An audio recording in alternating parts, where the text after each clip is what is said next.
episode of Behind the Wheel.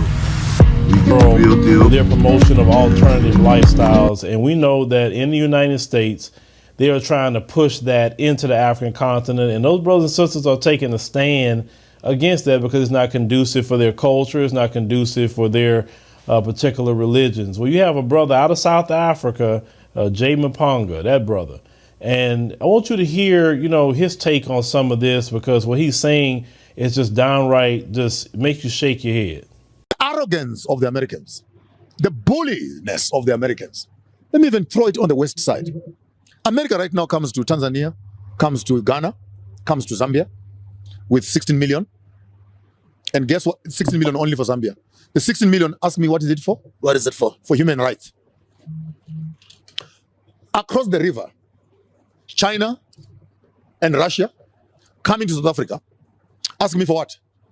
For what? For a military training and skills sharing of security. So the Americans are more interested in a transgender, homosexual agenda around the world.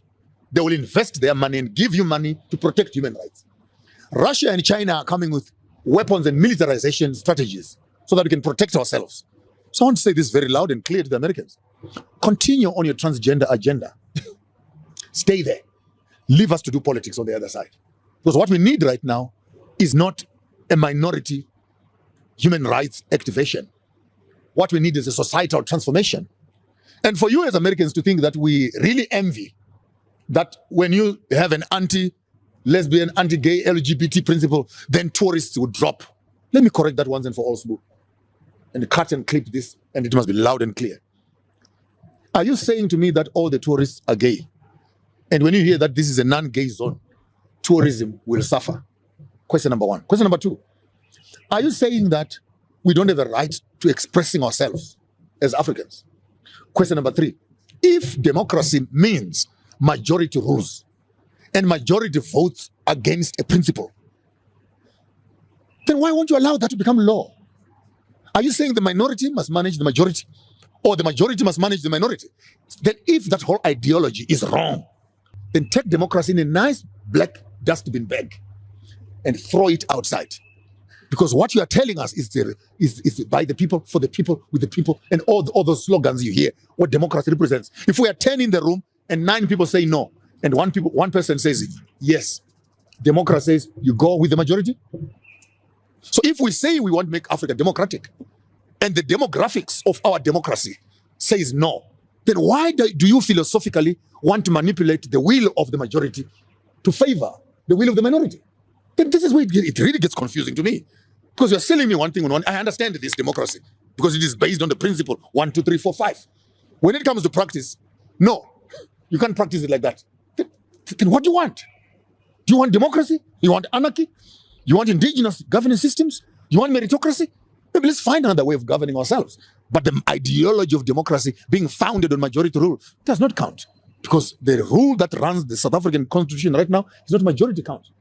So as you heard what our brother had to say is that Kamala, $60 million US that none of the black people in the black community can get from the government whatsoever, but you're going to go to Zambia and offer them money because they need to accept alternative lifestyles. That's what they need to accept. 60 million to them. That kind of reminds me of a scripture that says, what profit? With same game parlays on FanDuel, you can bet on how your favorite players will do. Combine bets. A man to gain the whole world. So Kamala is going to African countries and want them to forfeit the soul of their nation for aid money. And any brothers and sisters that take a stand to that, God himself will be pleased with you, and he will bless you, your family, and your country for taking a stand, because you have to follow thus saith the Lord is what you need to follow.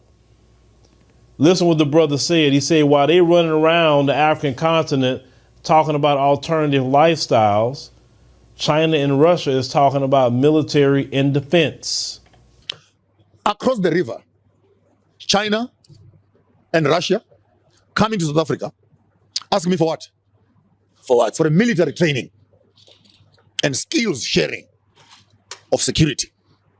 So the Americans are more interested in a transgender, homosexual agenda around the world. They will invest their money and give you money to protect human rights. Russia and China are coming with weapons and militarization strategies so that we can protect ourselves. So I want to say this very loud and clear to the Americans. Continue on your transgender agenda. Stay there. Leave us to do politics on the other side. Do you see why more African nations are starting to talk to China and Russia? Do you see why? They're not coming around there talking about what somebody's doing in their bedroom. Somebody needs to tell Camilla They're talking about Harris that transgender thing it's not going to work in Africa. First of all, they need to do the test on the drugs that inhibits the hormones in a person's body when they want to transgender. We don't know if we are creating ticking time bombs with those medications that people got to take. With the L, the lesbian, the gay, LGB, they don't seem to have to take medications. And that's what a lot of people need to wake up, and somebody need to tag Camilla Harris and let her know we need to do more studies on the medications that they're giving these transgenders. Because I truly believe, we are creating ticking time bombs and saying that we got to accept them. What are your thoughts? Please leave a comment. I say all the African nations should say to Camilla Harris or anybody else that comes over to represent the American dollar or whatever, keep your money. Until you reconcile your differences with the African American, no deal. Because you already shown that you go back on your deals. Every last one of them. You've broken every contract that you made with the American Indian. And the whole world is never going to forget that. So keep your money, Kamala.